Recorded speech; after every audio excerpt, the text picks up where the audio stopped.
Press दिन के उपलक्ष्य में इस कार्यक्रम में सम्मिलित सभी भाई और बहनों, प्रेस काउंसिल के अध्यक्ष, प्रेस काउंसिल के सदस्य, अन्य संपादक और सभी मित्रों, प्रेस की आज़ादी लोकतंत्र का आत्मा है और ये मेरे मन पे बहुत गहराई से लिखा गया है, क्योंकि मैं 25 जून 1975 को कभी भूल नहीं सकता। आज़ादी के 27 साल बाद इस तरह का मौका आया कि जब आपात स्थिति घोषित हुई, पुलिस सीधे प्रेस के दफ्तर में आई और सारे एडिटोरियल स्टाफ की मीटिंग लेके उन्होंने कहा, आप जो भी न्यूज़ तैयार करोगे हम देखेंगे, अगर मंजूर करेंगे तो न्यूज़ जाएगी, नहीं तो नहीं जाएगी। ये सेंसरशिप का रूप था। आज तो कोई बाहर से भी बताएगा तो प्रेस चिल्लाएगा कि कितना दबाव आ रहा है। तो इसलिए प्रेस की आज़ादी महत्वपूर्ण है और ये मेरे मन पे, और इसी के विरोध में, सेंसरशिप के विरोध में सत्याग्रह करते हुए हम उस समय कॉलेज में थे, कॉलेज से डिग्री लेकर बाहर आए थे, काम कर रहे थे, लेकिन विद्यार्थी परिषद का काम करते थे, सत्याग्रह किया और फिर 16 महीने जेल में रहे। लेकिन प्रेस की आज़ादी अनिर्बंध नहीं होती, ये जिम्मेवार आज़ादी है, रिस्पॉन्सिबल फ्रीडम। और कोई भी आज़ादी ये उसके अंगभूत बंधनों के साथ आती है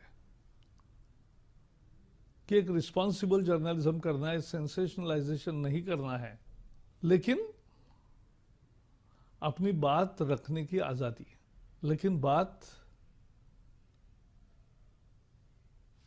किसी स्वार्थ के चलते, किसी को जानबूझ के बदनाम करने के लिए नहीं होना चाहिए। जो काम कर रहे हैं उसका विरोध हो सकता है, जिन तत्वों का पुरस्कार करते हैं उसका विरोध हो सकता है, जिस तरह से काम लोग कर रहे हैं उसका विरोध हो सकता है, लेकिन व्यक्तिगत गरिमा संपादक की है, पत्रकार की है, तो आम आदमी की भी है। अभी फिलहाल देश में प्रेस की आज़ादी का फिर से चर्चा हो रही है और मैं भी इसमें जोड़ता हूं कि मैंने पहले ही दिन ट्वीट किया कि जिस तरह से प्रेस की आज़ादी पर हमले हो रहे वो अच्छा नहीं है।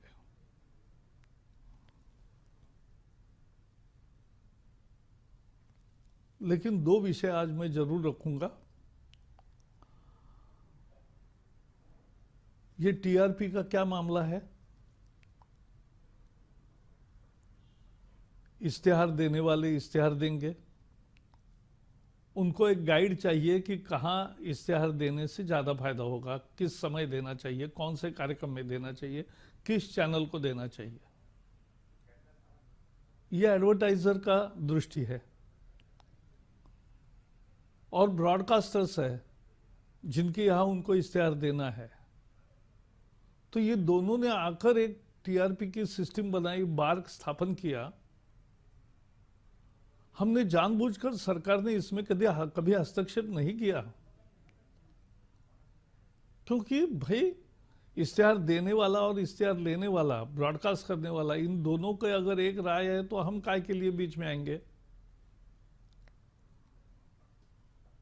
लेकिन अब बारी आई कि हमें दखल देनी पड़ रही है। हमने एक कमेटी नियुक्त की है। मेरा तो मानना है कि टीआरपी के आज 50,000 मीटर थे, पहले तो टैम के जमाने में 5,000 मीटर होते थे, इसलिए मैनिपुलेशन होगा। अगर 1 करोड़ लोगों का देखने की सिस्टम टीआरपी में आती है, तो फिर क्या मैनिपुलेशन होगा? तो मैनिपुलेशन की संभावना कैसे खत्म की जा सकती है, इसके लिए हमने कमेटी नियुक्त की है और बहुत देरी नहीं लगाएगी, जल्दी रिपोर्ट आएगी। क्या पॉसिबल है?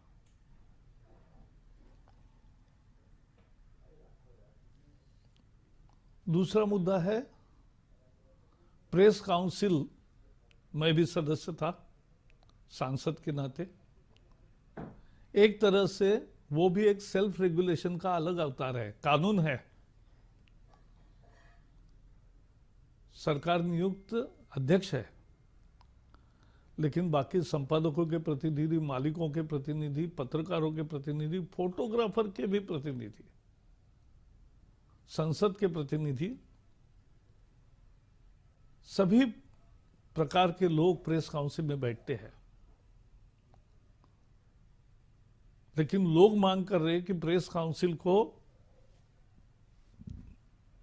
थोड़ी अधिक ताकत देनी चाहिए। इस पर भी विचार चल रहा है।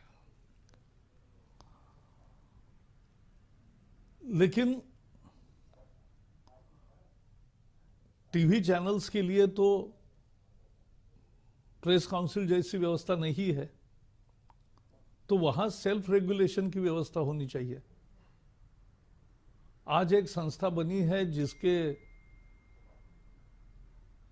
जस्टिस सिकरी साहब उसकी अध्यक्षता करते हैं। कोई भी शिकायत कर सकता है, उसका संज्ञान लेते हैं, उसको वो दंडित भी करते हैं, चैनल को माफी मांगने को लगाते हैं, हम बीच बीच में देखते हैं। लेकिन बहुत चैनल्स है कि जो इसके सदस्य ही नहीं है, तो उनको तो कोई बंधन नहीं है, ऐसी तो व्यवस्था नहीं रख सकते।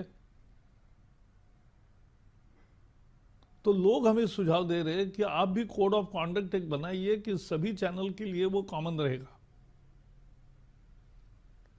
हमने अभी निर्णय नहीं लिया है, लेकिन विचार जरूर कर रहे हैं। और तीसरा है ओटीटी प्लेटफॉर्म्स।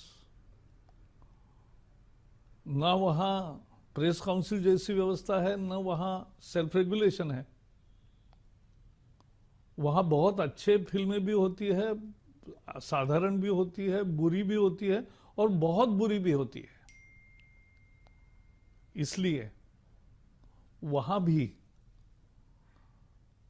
क्या किया जा सकता है, इसके लोग सुझाव दे रहे, हम सुन रहे। रोज सैकड़ों पत्र आते हैं और हम सबका विचार करते हैं। तो इन चैलेंजेस, ये चुनौतियां है। मेरा मानना है प्रेस के लोग ही स्वयं इसमें अगुवाई करके एक रिस्पॉन्सिबल फ्रीडम का एक आदर्श देश में स्थापित हो, इसके लिए सारी व्यवस्थाओं को सुधार कर उसको ठीक तरीके से चलाने का चैलेंज को स्वीकार करें। सरकार इसमें पड़ना नहीं चाहती। सरकार हस्तक्षेप करके किसी आजादी को रोकना नहीं चाहती, लेकिन यह आपकी जिम्मेवारी है कि जब सरकार आप पर विश्वास रख रही है, तो आप भी एक रिस्पॉन्सिबल जर्नलिज्म का, एक रिस्पॉन्सिबल फ्रीडम का उदाहरण पेश करें। और यही हमारी चुनौती है, यही हमारे लिए इस साल का काम है।